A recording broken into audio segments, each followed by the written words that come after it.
우리는 하나님의 말씀이 우리를 어떻게 그분의 백성으로 만들어 가시는지 보기 위해 이 자리에 모인 말씀 공동체입니다.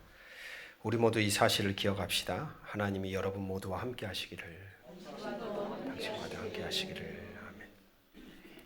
지구를 위하여 행동합시다. 오늘은 같이 한번 따라해 보시죠. 아무것도 사지 맙시다. 소비가 없으면 쓰레기가 없어요. 아무것도 사지 맙시다.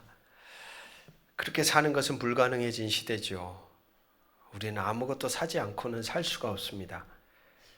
그래서 달력을 보니까 우리 교회에서 지난 올해 나누어 드렸던 달력에 보니까 거기에 한 날이 정해져 있어요. 아무것도 사지 않는 날. 우리가 소비하는 것들이 지구에 어떤 영향을 끼쳐왔는지. 여러분 그런 생각 혹시 해보십니까? 배달 음식을 주문해서 받을 때 나오는 플라스틱 쓰레기를 보면서 이건 아닌 것 같은데. 산더미입니다. 방법은 여러 가지가 있어요. 직접 가서 그릇도 들고 가가지고 냄비통에 여기다 담아주세요. 저 같은 경우는 김밥을 제가 자주 먹는 경우에는 김밥 통을 따로 들고 다닙니다. 은박지로 싸주고 비닐도 싸주잖아요. 장바구니까지 아예 젓가락도 전 챙겨 다녔어요.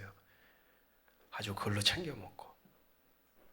여러분 이런 흔적은 어떻게 보면 우리가 창조주 신앙을 가진 자로서의 마땅히 우리가 만들어야 될 흔적이죠.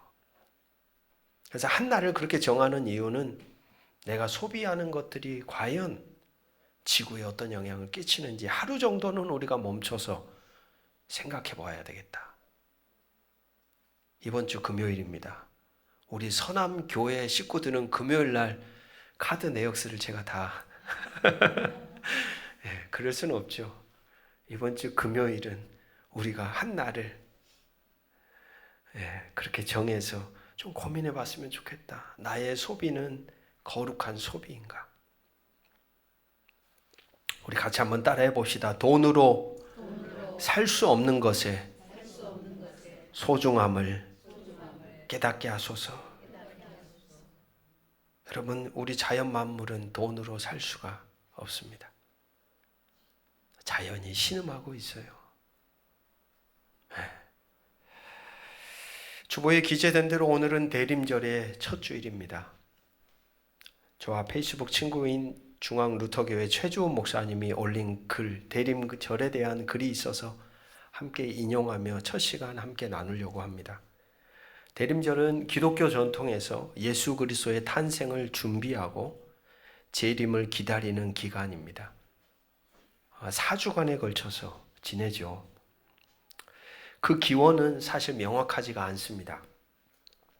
약 4세기 말에서 5세기 초 사이에 현재 프랑스 지역과 스페인 지역 일부에서 시작되었다고 추정합니다.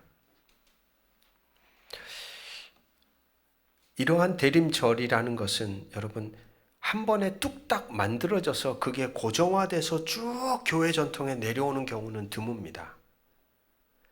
그게 그런 절기로 시작이 되는 사람들의 움직임이 있고 그게 문서로 기록이 되고 그리고 그게 점차적으로 모든 교회 절기, 관습과 예배는 갑자기 시작된 게 아니라 점진적으로 발전해 옵니다. 그러다 보니까 여러분 원래 처음에 마음 먹었던 의도와 목적을 잃어버리는 경우들이 종종 발생하는 거죠. 원래 그 취지와는 어긋난 다른 사족들이 붙어가지고 나중에는 이 곁에 붙은 것이 더 커지는 모습이 되어버리기도 한다는 겁니다.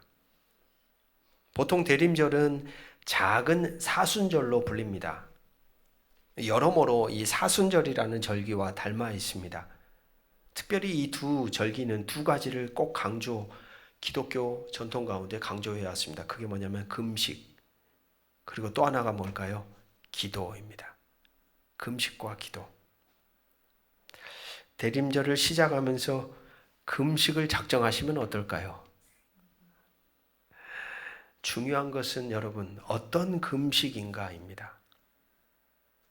어떤 금식인가? 재밌는 것은 이분이 쓰신 글을 보니까 독일에서 한 15세기, 14세기 그쯤 금식으로 그 기간을 선포하는 거예요. 이 대림절 기간을 한 40여일. 그런데 금식 항목에서 제외되는 항목 중에 눈에 딱 들어오는 항목이 하나 있습니다. 뭐였을까요? 술이었습니다. 여러분 이해가 되신가요? 술. 이 술을 어디에서 만들었을까요? 그 당시에 이런 양주 공장에서 만들지 않고요. 유럽 지역에서는 술을 어디에서 만들었냐? 수도원에서 만들었어요.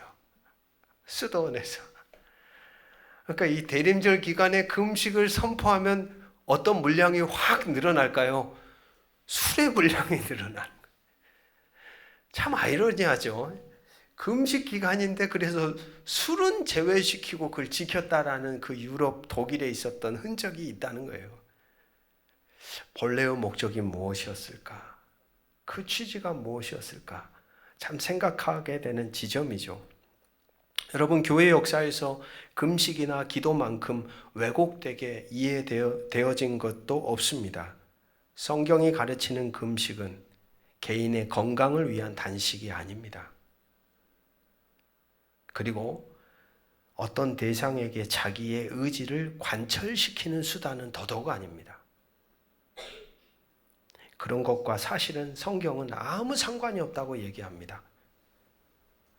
그러니까 종종 그런 분들 계시잖아요. 하나님의 마음을 움직이기 위해 저는 금식 기도 들어갑니다. 벌써 기도의 방향이 틀린 거예요. 우리가 하나님을 움직이는 게 아니라 우리가 하나님의 뜻을 향하여 바뀌어져 가는 거죠, 사실은. 이 동기가 벌써 틀린 상태로 기도를 한다는 거예요. 애시당초 바뀔 마음이 없어요, 마음 안에. 여러분, 신앙이란 무엇입니까? 같이 한번 따라해 볼까요? 내 뜻이 하나님의 뜻으로 이동해 가는 거. 믿으신가요? 그걸 인정하십니까? 신앙이란 그런 거죠. 내 뜻은 절대 바뀌지 않으면서 하나님 내 거 들어주세요. 안 들어줘요? 그럼 저 밥 안 먹습니다. 꼭 누구와 같습니까? 어린아이들과 같지 않아요. 어린아이들. 신앙의 성숙함이란 그것이 아니에요. 자라가면 자라갈수록 우리는 더 궁금해져야 돼요. 도대체 그분의 뜻이 무엇일까? 그분의 마음은 무엇일까? 그분의 계획은 무엇일까? 변해가는 것이겠죠. 개인적으로 저는 그런 생각이 듭니다. 금식이라는 것 자체가 내 안에 든 것을 뭐 한다는 거예요? 비운다는 거예요. 그럼 그런 거 아닐까요? 나를 비우고 하나님을 모시는 게 바로 금식의 본질이죠. 금식의 본질. 어떤 종교든 금식은 신자 개인의 경건을 표현하는 양식으로 이해됩니다. 하지만 성경의 가르침은 그것을 훨씬 넘어섭니다. 가장 좋은 예로 성경에서 드러난 금식의 모습이 이사야 58장에 등장하죠. 58장 6절에서 9절의 말씀입니다. 화면을 보시면서 제가 읽어드립니다. 표준 새번역 번역입니다. 내가 기뻐하는 금식은 이라고 출발합니다. 내가 기뻐하는 금식은 말이야, 하나님이 부당한 결박을 풀어주는 것, 멍에의 줄을 끌어주는 것, 압제받는 사람을 놓아주는 것, 모든 멍에를 꺾어버리는 것, 바로 이런 것들이 아니냐. 또한 굶주린 사람에게 너의 먹거리를 나누어 주는 것, 떠도는 불쌍한 사람을 집에 맞아들이는 것이 아니겠느냐. 헐벗은 사람을 보았을 때에 그에게 옷을 입혀주는 것, 너의 고륙을 피하여 숨지 않는 것이 아니겠느냐. 그리하면 너의 빛이 새벽 햇살처럼 비칠 것이며 너의 상처가 빨리 나을 것이다. 너의 의를 드러내실 분이 내 앞에 가실 것이며 주님의 영광이 내 뒤에서 호위할 것이다. 그때에 내가 주님을 부르면, 그때가 언젠데요? 이렇게 금식하는 존재로 너가 살아갈 때 너가 나를 부른다면 같이 한번 읽어봅시다. 주님께서 응답하실 것이다. 내가 부르짖을 때에 주님께서 내가 뭐라 그래요? 나 여기 있어 라고 대답하실 것이다. 여러분 분명하게 드러나고 있죠. 금식이라는 것은 단순하게 곡기를 끊는 것이 아니라는 거예요. 그것만은 분명해 보입니다. 하지만 그동안 우리가 교회 신앙의 길을 걸어오면서 우리가 행해왔던 금식을 보면 은근히 내가 얼마를 더 굶을 수 있는지를 과시하는, 경쟁하는, 또는 교회가 명령하는 방식으로 진행된 것이 사실입니다. 이와 같은 글을 대하면서 드는 생각이, 금식이라는 것, 사람을 살리는 것이구나. 사람을 살려내는 것. 금식조차도 나의 뜻, 나의 어떤 소기의 목적 성취가 아니라 나로 인해 누군가를 살게 하는 존재로 살아가게 만드는 것이 성경은 금식이라고 우리에게 말하고 있다는 것입니다. 여러분, 금식뿐일까요? 오늘 우리가 행하는 모든 신앙의 행위가 같이 한번 선포해 봅시다. 사람을 살게 하고 살려내고 숨쉬게 하는 것. 바로 그것이죠. 우리가 신앙의 길을 걸어가면서 내가 행하는 신앙의 행위가 누군가를 아프게 하고 괴롭게 하고 그를 절망의 자리로 몰아간다면 우리는 돌아봐야 합니다. 그건 뭔가 지금 고장났어요. 잘못된 거예요. 우리의 신앙이 바르다라는 증거는 뭐냐? 내 곁에 있는 사람들이 살아나는 거예요. 그들을 살려내는 거예요. 그들이 숨쉬게 하는 거예요. 나와 우리를 살리시려고, 나와 우리에게 인생의 의미를 바로 깨닫게 해주시려고, 우리에게 디딤돌이 되시려고 이 땅에 오시는 예수를 기다리는 이 대림의 절기를 지나가면서 여러분, 우리도 또한 마땅한 그러한 삶의 흔적을 만들어가는 자로 걸어가야 하지 않을까요? 살게 하는 자, 살리는 자, 숨쉬게 하는 자.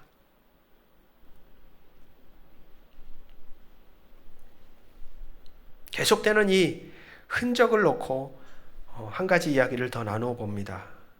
주중에 만났던 한 분과의 대화 속에서 알게 된 사실입니다. 가장 아팠던 말, 가장 행복했던 말이 그 주제였습니다. 그 가운데 지워지지 않는 가슴 아픈 말이 있다며 입을 여십니다. 집에 들어가니까 아버지가 다짜고짜 그 상대 아들인데 아들의 멱살을 붙들고서 이렇게 들어가지고 광이라 그러죠. 창고 같은 데로 끌고 들어갑니다. 그냥 무지막지하게 팬 거예요, 아들을. 한참을 패시더니 하는 말씀이, 야, 너가 훔쳐다가 자두 사 먹었지? 그 당시 집에 이제 쌀푸대자루 20kg짜리가 뭐 몇 개가 있었나 봐요. 그러면서 이 아버지가 이 아들한테 솔직히 말해. 전혀 그런 적도 없고 그런 생각도 갖지 않았던 이분은 강력하게, 아버지 저 아니에요. 저 안 그랬어요. 얼마나 이야기를 했는지 모릅니다. 그럼에도 이 아버지는 아들의 말을 신뢰하지 않았습니다. 그리고 그 폭행은 계속됐어요. 문이 열리더니 어머니 한 분이 들어오신 거, 어머니가 말리실 줄 알고 말리시러 들어오시는 줄 알았는데 이게 웬일입니까? 야, 너가 그랬잖아. 솔직히 말해. 그리고 문을 닫고 나가시더라는 거예요. 아버지에게도 어머니에게도 그렇게 자신의 정직함이 짓밟혀버린 이 아들을 그렇게 훔신 두들겨 팬 다음에 창고에 넣고선 아예 나오지도 못하게 말뚝을 박아버렸어요. 나중에 정확하게 그 말이 기억이 나진 않는데 창고 쪽에 뭐 불이 났나 봐요. 그때서야 허겁지겁 아주 아들을 빼내주더래요. 이 아들을. 지금 이분이 한 50대 중후반일 겁니다. 아직도 생생하대요. 그 말이 지워지지 않는데요. 그 말, 너 자두 사 먹었지? 솔직히 말해.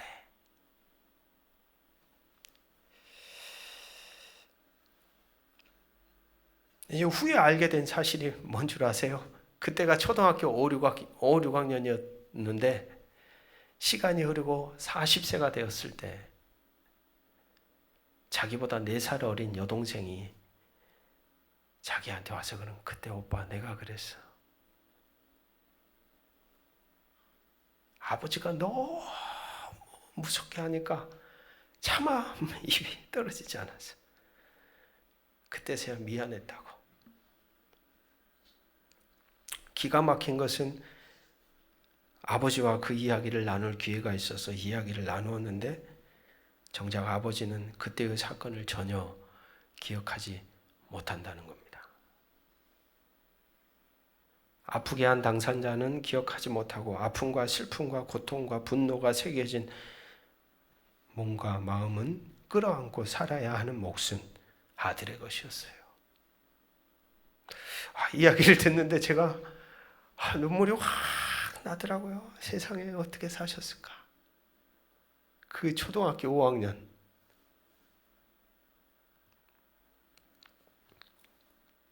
그래서 그렇게 말씀드렸죠. 잘 살아주셔서 고맙다고. 그럼에도 참 재밌는 것은요, 여러분, 그렇게 사셨던 분이 자기 집에 가온으로 뭘 적어 놓으셨냐고 얘기를 하더라고요. 정직하게 살자.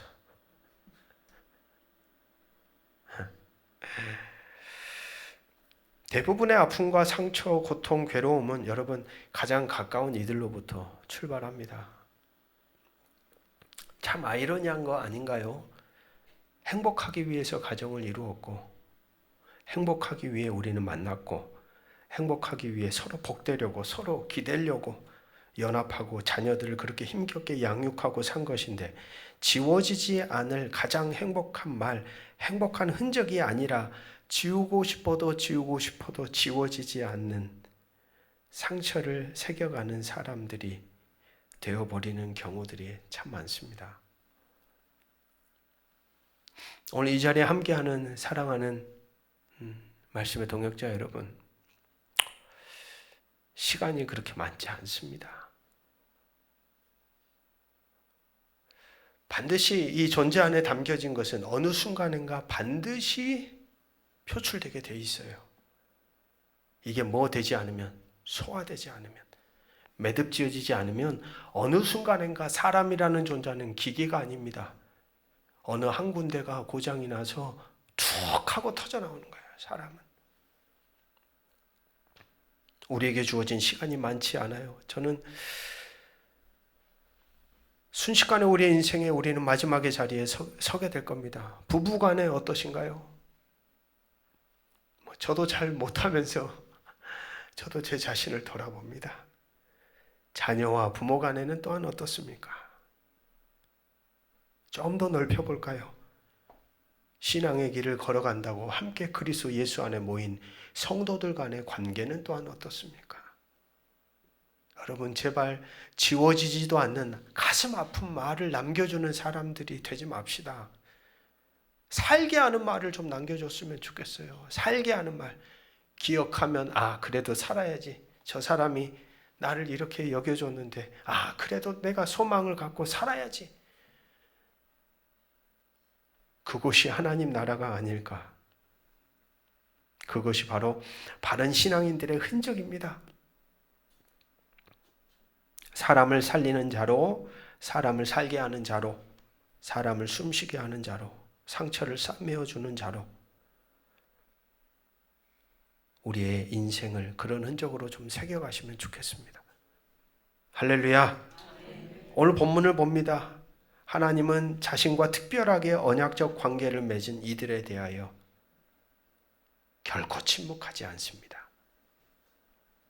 성경은 누구를 위한 이야기입니까? 하나님의 백성된 자들을 위한 이야기예요. 제가 지난번에 그런 말씀 드렸어요. 성경 가지고 제발 하나님을 알지 못하는 이들을 정죄하는 도구로 사용하시지 마시라고. 우리를 위해 쓰여진 책을 가지고 막 그 사람들 뭐가 어땠네 저쨌네 죄를 지었네 안 지었네 지옥을 가네 마네, 제발 그렇게 정죄하는 도구로 쓰지 말자고요. 성경을. 성경은 신앙의 공동체를 위하여 주신 책이에요. 우리가 들어야 할 소리라는 말입니다. 분명한 것은 하나님은 자신과 특별한 언약 관계를 맺은 이들에게 부단히도 말씀하십니다. 말씀을 통하여 우리의 존재를 만들어 가십니다. 성경을 보면 이것은 분명해 보입니다. 하나님은 자신의 사람들, 자신의 백성들에 대해서만큼은 부지런히 말씀하신다. 말씀하심이, 듣게 하심이, 깨닫게 하심이 곧 그분의 뜻이요, 그분의 마음이요, 그분의 사랑입니다. 그렇게 듣는 관계 안에 서는 것이 하나님과의 바른 관계 아래에 서 있다는 증거입니다. 그래서 주중에 읽었던 호세아 9장 17절에는 하나님이 북이스라엘 사람들에게 이렇게 말씀하십니다. 그들이 듣지 아니하므로 내 하나님이 그들을 버리시리니. 들을 수 없는 관계가 되면 깨진 거예요. 끝난 거예요. 하나님의 말씀을 듣지 못하는 관계 안에서 우리에겐 그 어떤 성장과 자람과 변화도 일어나지 않습니다. 우리 같이 한번 선포해 봅시다. 말씀 안에서 나라는 존재가 변해갑니다. 할렐루야. 말씀 안에서요. 오늘 본문을 읽어갈 때 우리는 야곱이라는 이름을 자주 만나게 됩니다. 여러분에게 야곱은 어떤 사람인가요? 이 야곱이라는 한 존재의 생애의 흔적을 통하여 이 호세아는 당시에 있었던 북이스라엘의 상태를 진단해주고 그들에게 돌아설 것을 보여주고 있습니다. 창세기를 읽어가다 보면 야곱의 이름의 뜻이 뭔가요? 발 뒤꿈치를 붙잡는 자, 또 다른 의미로 뭐가 있냐? 속이는 자라는 뜻이 있습니다. 야곱의 초기의 삶은 정말 이름 그대로 기만과 속임수로 가득 찬 삶입니다.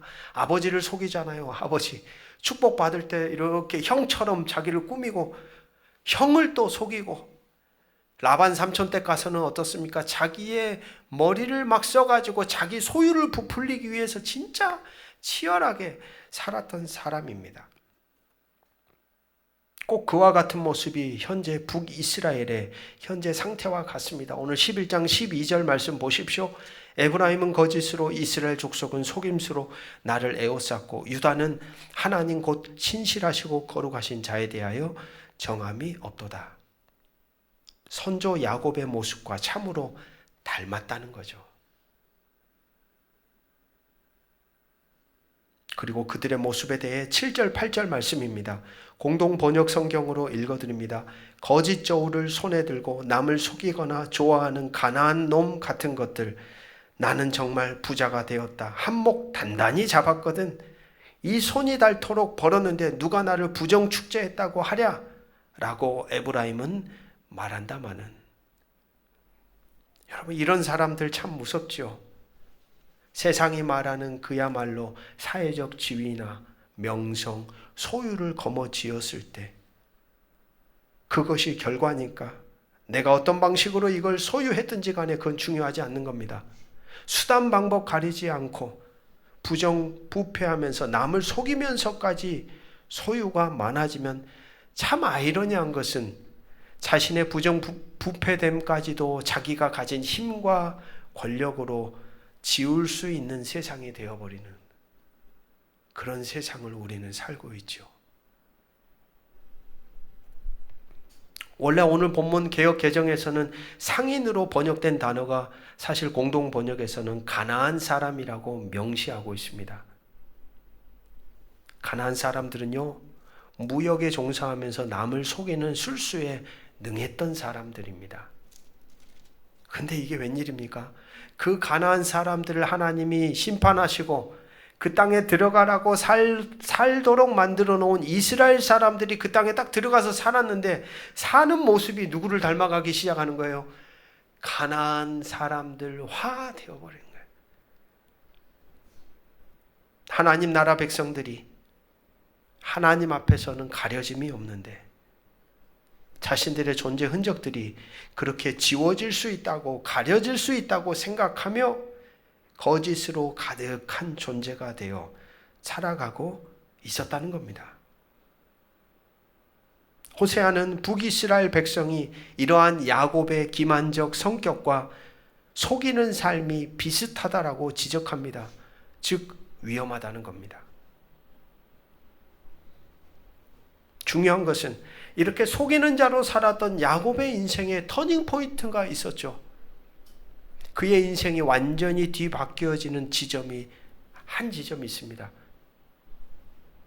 바로 하나님이 남겨주신 흔적입니다. 우리가 잘 아는 야복강가에서 만난 하나님. 야복강으로 하나님이 찾아오십니다. 얼마나 그가 두려웠습니까? 이제 조금만 더 가면 저 앞에 이를 갈고 달려들지도 모르는 형 에서의 그 보복, 그의 분노, 헤아릴 수가 없어요. 어떻게 튈지 모르는 한 존재를 만날 때 얼마나 불안하고 두려웠겠어요. 그 인생의 자리 속으로 하나님이 찾아오셨다는 거예요. 야복강가에서 이름이 뒤바뀌어집니다. 야곱, 속이는 자에서 이스라엘. 그 이스라엘이라는 단어의 뜻은 하나님과 씨름하다. 하나님이 다스리다. 하나님이 지배하는 자가 된 거예요. 철저하게 자기 스스로 인생의 길을 만들어가고 마련하고 그 살아남기 위해 치열하게 살았던 한 존재가 그 야복강가에서는 이 존재 방식이 바뀌는 거예요. 이제는 내가 내 인생을 통치하고 내가 만들어가는 인생이 아니라 하나님이 다스리고 지배하는 존재로 걸어가기 시작하는 거예요. 그게 바로 하나님이 남겨주신 흔적이었습니다. 이러한 계명은 하나님과의 만남 이전의 인간적인 모습과 자기중심적인 자기 수단 도구 중심적인 모습에서 이제는 하나님과 바른 관계 아래에서 하나님의 다스림 아래에서 살아가는 존재로 변화가 일어났다는 것을 우리에게 말해줍니다. 그러면서 오늘 호세아를 읽는 이들에게 말하고 있는 것이죠. 위험한 자리에 서 있는 북이스라엘 사람들아, 너희에게도 하나님과의 알아감, 하나님과의 만남의 흔적이 필요하다는 겁니다. 야곱의 삶은 그의 기만적 행동에도 불구하고 하나님이 신실하게 그를 인도하시고 언약을 이루신 은혜의 증거입니다. 하나님은 야곱의 후손인 이스라엘 백성에게도 동일한 은혜를 베푸시고 계시지만 그들은 이것을 망각하고 불순종했습니다. 그래서 호세아는 말하고 있는 겁니다. 하나님은 여전히 변함없이 신실하시다. 야곱에게 야복강가에 찾아가셔서 그 더럽고 추한 인생을 만나주시며 그의 인생을 새롭게 만들어가는 흔적을 새겨주신 하나님이 오늘 지금 너희에게도 신실한 하나님으로 찾아오신다라고 말하고 있는 것이죠. 사랑하는 말씀의 동역자 여러분, 하나님의 은혜는 늘 한결같습니다. 신실하다라는 것이 우리에게는 위로입니다. 위로. 신실하다라는 게 우리의 소망이에요. 어느 순간 하나님이 마음이 확 바뀌어가지고 완전히 털어졌어요. 이제 끝.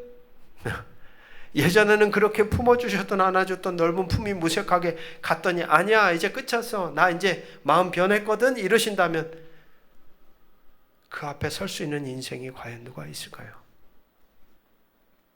하나님은 오늘도 사랑과 은혜가 신실합니다. 그분의 품 안에서, 그분의 흔적 속에서, 그분과의 만남 속에서, 관계 안에서, 우리의 존재 안에도 새로운 변화의 바람을 일으키시기 위해 일하시는 분이십니다. 하나님은 우리가 한결같으신 그분의 은혜라는 디딤돌 위에서 우리에게 주어진 삶이 바르게 존재하기를 원하십니다. 그런 흔적을 세워가기를 원하신다는 사실입니다. 오늘 우리는 무언가 흔적을 만들고 있습니다. 내 곁에 선 사람들에게, 그리고 하나님을 향하여. 그리고 하나님도 침묵하지 않으십니다. 하나님도 우리의 인생 속에 개입해 들어오시고 우리를 만나주시며 우리를 순간순간 구비구비마다 새로운 존재로 빚어가시는 분이십니다. 사랑하는 말씀의 동역자 여러분, 하나님 나라 백성으로 살아가는 사람들이 남기는 흔적은 적어도 남을 아프게 해서는 안 됩니다. 남에게 지워지지 않는 흔적을 남겨서도 안 됩니다. 그렇지 않아도 살기 버거운 인생 가운데 조금이라도 디딤돌이 되게 할 흔적을 우리는 만들어 가야 합니다. 우리에게 디딤돌이 되시려고 친히 육신의 몸을 입고 이 땅에 오신 예수를 깊이 묵상할수록 우리는 사람을 살리는 존재로, 사람을 살게 하는 존재로 살아갈 수밖에 없습니다. 그리고 하나님은 오늘도 우리의 인생 속에도 그분의 흔적이 세워지기를 간절히 기다리시며 찾아오십니다.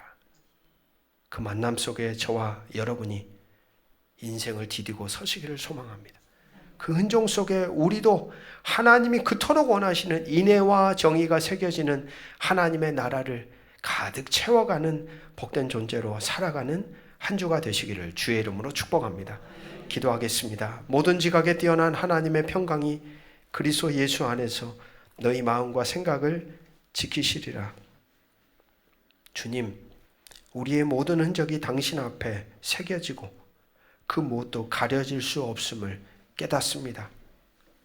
우리의 연약함과 잘못된 흔적들조차도 당신의 은혜 앞에 드러날 때 그것은 회복의 기회가 됩니다. 야곱의 그 절박한 삶을 새롭게 하신 하나님, 그의 속임과 기만 속에서도 찾아가셔 야복강에서 그를 만나주셔서 전혀 다른 존재로 살아갈 인생을 창조하신 하나님이 오늘 우리의 인생 속에도 찾아오시기를 간절히 소망합니다.